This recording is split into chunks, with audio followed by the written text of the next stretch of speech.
At 10. For the first time tonight, we're hearing from the lawyers of Peach and Lexus Berry. They're the couple who lived in the Davenport building that collapsed in May.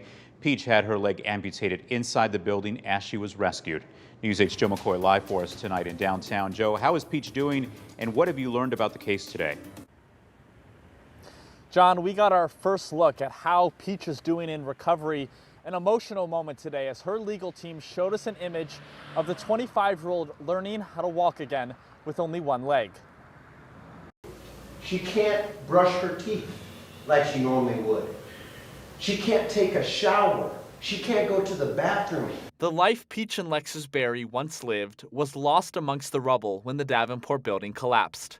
A life Peach now has to navigate on one leg. There's not a value that you can put on her leg.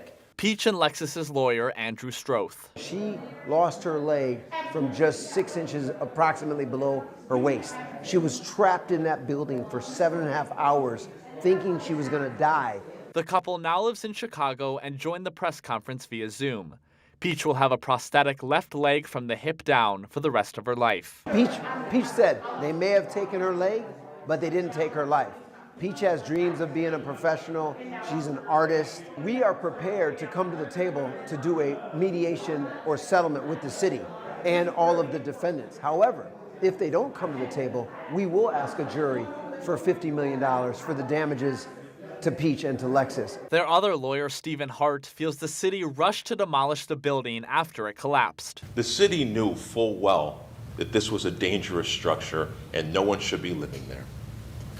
And it meant that the folks that lived there were unsuspecting of how dangerous it was to be in that building.